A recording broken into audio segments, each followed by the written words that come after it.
नमस्कार दोस्तों, आप सबका स्वागत है हमारे YouTube चैनल पर। यदि आपके पास ई श्रम कार्ड बना हुआ है और आपको अभी तक कोई लाभ नहीं मिला है तो आपके लिए ये वीडियो बहुत इम्पोर्टेंट होने वाला है। क्या आप बता सकते हैं कि आपको कभी किसी योजना के माध्यम से ई श्रम कार्ड के द्वारा आपको लाभ मिला है? तो दोस्तों, आप बिल्कुल निश्चिंत हो जाइए। इस वीडियो में हम बात करने वाले हैं अब ई श्रम कार्ड के द्वारा आपको हर महीने मिलने वाले हैं 3,000 रुपये की पेंशन। यानी कि भारत सरकार ने अब एक ऐसी योजना लाई है जिसके द्वारा अगर आपके पास ई श्रम कार्ड बना हुआ है तो या तो मजदूर हो या किसान हो, उन सभी व्यक्तियों को मिलने वाली है हर माह 3,000 रुपये।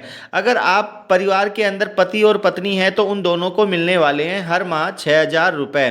तो दोस्तों, इस वीडियो के अंदर बने रहें और चैनल को सब्सक्राइब जरूर करें। इस वीडियो में हम बात करने वाले हैं ई श्रम कार्ड की। क्या आपको ई श्रम कार्ड से कभी कोई लाभ मिला है तो कमेंट में जरूर बताएं। तो दोस्तों, सरकार दे रही है आपको अब 3,000 रुपये प्रति महीना ई श्रम कार्ड के द्वारा। अगर ई श्रम कार्ड नहीं बना है तो हमारे चैनल पर वीडियो देखकर आप ई श्रम कार्ड मोबाइल से भी बना सकते हो। ई श्रम कार्ड एक बहुत ही असंगठित मजदूरों का एक ऐसा कार्ड होता है जिसके अंदर उनका रजिस्ट्रेशन किया जाता है। भारत सरकार ने एक बहुत ही अच्छी स्कीम, नई योजना लागू की है जिसके द्वारा अब श्रमिकों को हर माह 3,000 रुपये की पेंशन मिलने वाली है। प्रधानमंत्री श्रमयोगी मानधन योजना के अंतर्गत आपको अब हर महीने 3,000 रुपये पेंशन मिलेगी। इस योजना के अंतर्गत आप किस प्रकार से अपना रजिस्ट्रेशन करवा सकते हो और घर बैठे आप किस प्रकार से इस योजना की पात्रता क्या क्या है, इस वीडियो के अंदर हम जानेंगे। तो सबसे पहले जानते हैं कि आप इस योजना का ऑनलाइन रजिस्ट्रेशन कैसे करवा सकते हैं। दोस्तों, पीएम मानधन योजना पेंशन का लाभ लेने के लिए सबसे पहले आपको श्रम और रोजगार मंत्रालय यानी government of India ministry of labour and employment की ऑफिशियल वेबसाइट पर आना है। जैसे ही आप ऑफिशियल वेबसाइट पर आएंगे तो आपको यहाँ पर विभिन्न प्रकार के जो पीएम मानधन योजना है उन स्कीम से संबंधित आपको संपूर्ण जानकारी है आपको इस ऑफिशियल वेबसाइट से मिल जाएगी। सबसे पहले हम बात कर रहे हैं प्रधानमंत्री श्रम मानधन योजना की यानी नेशनल पेंशन स्कीम की। यानी कि अगर आपके पास ई श्रम कार्ड है और अभी तक आपने किसी भी योजना का लाभ नहीं लिया है, आपको ये जो दस्तावेज है ये बेकार का प्रतीत हो रहा है, तो आपके लिए ये वीडियो बहुत इंपॉर्टेंट होने वाला है। सबसे पहले हम यहाँ पर जो प्रधानमंत्री श्रम योगी मानधन योजना है इसके अंदर हम बात करते हैं कि ये क्या है। सबसे पहले प्रधानमंत्री श्रम योगी मानधन योजना मानधन वृद्धावस्था संरक्षण और असंगठित श्रमिकों की सामाजिक सुरक्षा के लिए ये एक सरकारी योजना है। यानी कि ये जो वृद्धावस्था यानी वृद्ध लोगों के लिए और जो श्रमिक हैं उनकी सामाजिक सुरक्षा के लिए इस योजना को चलाया गया है। इस योजना के जो पात्र व्यक्ति हैं उनके अंदर एक तो असंगठित श्रमिकों के लिए, यानी अगर आपके पास ई श्रम कार्ड बना हुआ है तो आप इस योजना के पात्र हैं। इसके साथ ही आपकी आयु 18 से 40 वर्ष के बीच में होनी चाहिए और आपकी जो मासिक आय है वो 15,000 रुपये तक होनी चाहिए, इससे ज़्यादा नहीं होनी चाहिए। आप इस योजना का लाभ ले सकते हैं। इस योजना के अंदर आपको कौन कौन से लाभ मिलने वाले हैं, सबसे पहले हम बात करते हैं इसकी विशेषताओं की। यहाँ पर आपको रुपए की सुनिश्चित पेंशन मिलने वाली है, यानी कि आपको 3,000 रुपये प्रतिमाह पेंशन मिलेगी। इसके बाद में स्वैच्छिक और अंशदायी पेंशन योजना है। ये आपकी इच्छा पर निर्भर करता है कि आप कब तक इस पेंशन के अंदर प्रीमियम जमा करवाना चाहते हो।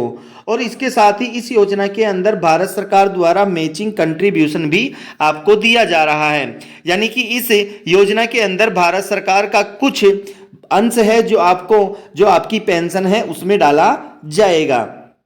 इसके साथ ही यहाँ पर जो अलग जो प्रधानमंत्री श्रमयोगी मानधन योजना है इसमें व्यापारियों के लिए भी राष्ट्रीय पेंशन योजना एक अलग स्कीम चल रही है। अब हम बात करते हैं कि आप इस प्रधानमंत्री श्रमयोगी मानधन योजना के अंदर अपना रजिस्ट्रेशन कैसे करवा सकते हो। अब हम आपको लेकर चलते हैं प्रधानमंत्री श्रमयोगी मानधन योजना के अंदर आप अपना रजिस्ट्रेशन कैसे करवा सकते हो। अब सबसे पहले आपको यहाँ पर एक ऑप्शन दिखाई दे रहा है लॉगिन का। सबसे पहले हमें यहाँ पर क्या करना है, लॉगिन पर क्लिक करना है। जैसे ही हम यहाँ पर लॉगिन पर क्लिक करेंगे तो यहाँ पर आपको अलग अलग ऑप्शंस दिखाई देंगे और जैसे ही यहाँ पर अलग अलग ऑप्शंस दिखाई देंगे तो यहाँ पर अब आप अपना प्रधानमंत्री श्रमयोगी मानधन योजना के अंदर आप स्वयं भी रजिस्ट्रेशन कर सकते हो।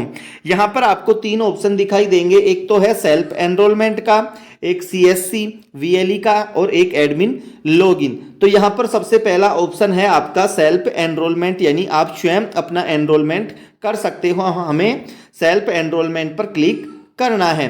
जैसे ही हम सेल्फ एनरोलमेंट पर क्लिक करेंगे तो यहाँ पर आपका जो 10 डिजिट का मोबाइल नंबर है वो आपको यहाँ पर फिलअप करना है, और फिलअप करने के बाद आपको यहाँ पर प्रोसीड पर क्लिक करना है।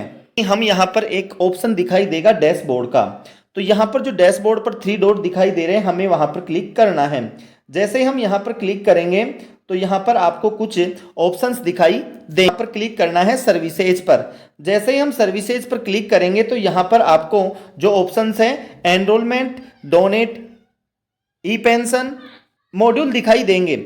इसके बाद आपको यहाँ पर आपको पता है कि इस प्रधानमंत्री श्रम योगी मानधन योजना के अंदर आप अपना स्वयं का ही नहीं, अगर आपने अपना मोबाइल नंबर लगाया है तो कोई दिक्कत नहीं है, मतलब आप गांव में या शहर में किसी भी व्यक्ति का आप यहाँ पर रजिस्ट्रेशन कर सकते हो बिल्कुल। यहाँ पर जो और उस व्यक्ति को सामाजिक और वृद्धावस्था या फिर अगर वो व्यक्ति श्रम से संबंध रखता है तो आप उसका यहाँ पर रजिस्ट्रेशन कर सकते हो। अब हमें यहाँ पर उस व्यक्ति का क्या करना है, एनरोलमेंट, तो हमें यहाँ पर क्लिक करना है एनरोलमेंट पर। जैसे ही हम एनरोलमेंट पर क्लिक करेंगे तो यहाँ पर केंद्र सरकार की विभिन्न योजनाएं हैं, जो 3 योजनाएं यहाँ पर प्रमुख तौर पर दिखाई गई हैं वो आपके सामने शो हो जाएंगी। अभी हमने प्रधानमंत्री श्रम योगी मानधन योजना पर क्लिक करना है। जैसे ही हम प्रधानमंत्री श्रम योगी मानधन योजना पर क्लिक करेंगे तो यहाँ पर आपको एक ऑप्शन देगा कि आर यू रजिस्टर्ड इन ई श्रम, यानी कि अगर आपके पास ई श्रम कार्ड है तो ही आप इस योजना का लाभ ले सकते हो, अन्यथा आप इस योजना का लाभ नहीं ले सकते। तो इसमें आपको यहाँ पर यस पे क्लिक करना है। जैसे ही हम यस पे क्लिक करेंगे तो यहाँ पर आपको जो अपनी पर्सनल डिटेल है वो पर्सनल डिटेल आपको यहाँ पर फिलअप करनी है। सबसे पहले एंटर ई श्रम यूएएन नंबर आपके जो 12 डिजिट के प्रधानमंत्री श्रम योगी मानधन योजना के अंदर जो ई श्रम कार्ड बना हुआ है उस ई श्रम कार्ड के आपको 12 डिजिट के नंबर यहाँ पर फिलअप करने हैं। इसके बाद में आपको अपना जो जन्म डेट है वो यहाँ पर फिलअप करनी है, और इसके बाद में आपका जो आधार नंबर है वो यहाँ पर आपको वेरीफाई करना है। इसके बाद में वेरीफाई होने के बाद जो आधार से आपका जो नाम है वो यहाँ पर फेच हो जाएगा। इसके बाद में आपको ईमेल आईडी अपनी भरनी है, और आपका जो मोबाइल नंबर है उसको भी आपको वेरीफाई OTP डालकर करना है। इसके बाद में आपका जो जेंडर है वो यहाँ पर आपको डालना है। जेंडर डालने के बाद आपको यहाँ पर टोटल अपनी जो भी एड्रेस टाइप है, एड्रेस यहाँ पर आपको फिलअप करना है, अपना स्टेट डालना है, डिस्ट्रिक्ट डालना है, पिन कोड डालने हैं, और आप अगर पूर्वोत्तर राज्य से संबंध रखते हो तो आपको यहाँ पर यस और नो पर क्लिक करना है। इसके बाद में जो अदर डिटेल्स हैं, इसके बाद में whether member beneficiary of NPS ECSIC EPFO, यदि आप इस योजनाओं का नाम लाभ ले रहे हो तो यहाँ पर आपको यस और नो पर क्लिक करना है। और इसके बाद में आपका वेदर इनकम टैक्स पेयर, आप इनकम टैक्स पेयर हो या नहीं। इसके बाद में आपको जो कैटेगरी आपने ई श्रम कार्ड बनाया था वो ई श्रम कार्ड किस कैटेगरी के अंदर बनाया था, तो यहाँ पर आपको सिलेक्ट ऑक्यूपेशन, आपको जो भी ऑक्यूपेशन आपका है वो ऑक्यूपेशन आपको यहाँ पर क्लिक करना है। और इसके बाद में आपको यहाँ पर जितनी भी टर्म्स एंड कंडीशंस हैं उन पर आपको ओके दबाकर आपको यहाँ पर सबमिट पर क्लिक करना है। जैसे ही हम सबमिट पर क्लिक करेंगे तो अगला जो पॉपअप है वो ओपन हो जाएगा। तो जैसे ही आप अपनी डिटेल सेव करोगे, सेव करने के बाद अगला जो दूसरा ऑप्शन है वो यहाँ पर खुल जाएगा। खुलने के बाद आपका एनरोलमेंट है, जो बेसिक डिटेल है वो आपकी अपडेट हो जाएगी। Basic detail for new subscriber enrolment, यहाँ पर आपको अपना जो भी आपने जो डिटेल भरी है वो आपको यहाँ पर पूरी टोटल शो हो जाएगी। शो होने के बाद आपको फिर से एक सेलेक्ट ऑथेंटिफिकेशन टाइप आपको यहाँ पर करना है, और यहाँ पर आपको फिर से क्लिक करना है। आपको OTP जिस भी आपने मोबाइल नंबर रजिस्टर्ड करवा रखा है उस पर आपको OTP वापस से जाएगी, और इसके बाद में आपको बायो ऑथेंटिफिकेशन पर क्लिक करना है। जैसे ही आप बायो ऑथेंटिफिकेशन पर क्लिक करेंगे तो अगला जो ऑप्शन है वो यहाँ पर खुल जाएगा, और यहाँ पर आपको आधार नंबर, VID UID टोकन, यहाँ पर जो आपको कंडीशन दी गई है उन कंडीशंस को आपको वेरीफाई करना है। वेरीफाई करने के बाद आपको यहाँ पर जनरेट OTP पर क्लिक करना है। जैसे ही हम जनरेट OTP पर क्लिक करेंगे तो आपके नंबर पर, मोबाइल नंबर पर वो OTP चली जाएगी। OTP चली जाने के बाद आपको वो OTP यहाँ पर फिलअप करनी है, और फिलअप करने के बाद यहाँ पर फिर से अगला जो पेज है वो आपके यहाँ पर ओपन हो जाएगा। जैसे मोबाइल नंबर पर OTP जाएगा, आपको वहां पर आपका जो वेरीफाई OTP है, यहाँ पर आपको अपना OTP भरना है और OTP भरने के बाद वैलिडेट OTP पर क्लिक करना है। बैंक की जो डिटेल है वो आपको यहाँ पर अपनी पूरी भरनी है कि आपका खाता किस बैंक में है, IFSC कोड क्या है।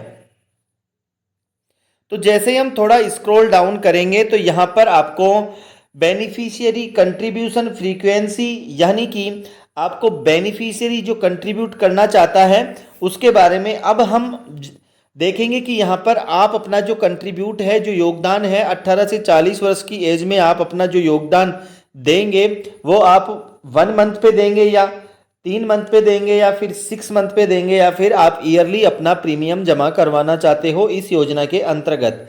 अब यहाँ पर हम देखते हैं कि यहाँ पर आपका जो खाता है, बैंक अकाउंट है, यहाँ पर अपना IFSC कोड भरना है। इसके बाद में वेरीफाई पर क्लिक करना है। जैसे ही आप वेरीफाई पर क्लिक करेंगे तो यहाँ पर आपकी बैंक का नेम और यहाँ पर आपकी जो ब्रांच है वो यहाँ पर सिलेक्ट हो जाएगी। इसके बाद में आपका अकाउंट होल्डर है, जो आपका बैंक अकाउंट है उसके अंदर आपको इसके बाद में आपको सेलेक्ट अकाउंट टाइप करना है। यहाँ पर आपके अकाउंट नंबर आ जाएंगे और यहाँ पर इसके बाद में कन्फर्म अकाउंट नंबर पर आपको देखना है कि आपका नंबर है वो सही है या नहीं। इसके बाद में यहाँ पर आपको नॉमिनी डिटेल्स है, जो बेनिफिशियरी हैं वहाँ पर क्लिक करना है। तो बेनिफिशियरी डिटेल्स यहाँ पर डेट ऑफ बर्थ आ जाएगी नॉमिनी की। इसके बाद में मैटेरियल स्टेटस आ जाएगा। इसके बाद में आपको यहाँ पर नॉमिनी के साथ अपना संबंध दिखाना है क्या है। इसके बाद में गार्जियन नेम आएगा अगर कोई हो तो। जैसे ही हम थोड़ा और स्क्रॉल डाउन करेंगे तो फिर से आपको टर्म्स एंड कंडीशंस पर ओके करना है। जैसे ही आप ओके करेंगे तो इसके बाद में सबमिट एंड प्रोसीड पर आगे बढ़ना है। तो ये फॉर्म है आपका, अपलोड यहाँ पर करना है। अपलोड करने के बाद यहाँ पर जो अगला ऑप्शन है वो ऑप्शन है डाउनलोड कार्ड। यहाँ पर प्रधानमंत्री श्रमयोगी मानधन योजना से संबंधित जो कार्ड हैं, जो आपको पेंशन मिलने वाली है 60 साल के बाद, वो कार्ड आपके पास डाउनलोड हो जाएगा और मंथली या ईयरली आप प्रीमियम जमा करवाते रहें और ई श्रम कार्ड के माध्यम से आपको इस प्रकार से हर महीने घर बैठे 3000 रुपये मिलने वाले हैं। अगर अभी आपने रजिस्ट्रेशन नहीं करवाया है तो इस प्रकार से आप अपना रजिस्ट्रेशन करवा दें। करवाने के बाद आप अगर घर के अंदर पति और पत्नी हैं तो दोनों का आप रजिस्ट्रेशन करवा सकते हैं। आपकी 60 साल होने के बाद आप दोनों को प्रतिमाह 6000 रुपये मिलने वाले हैं।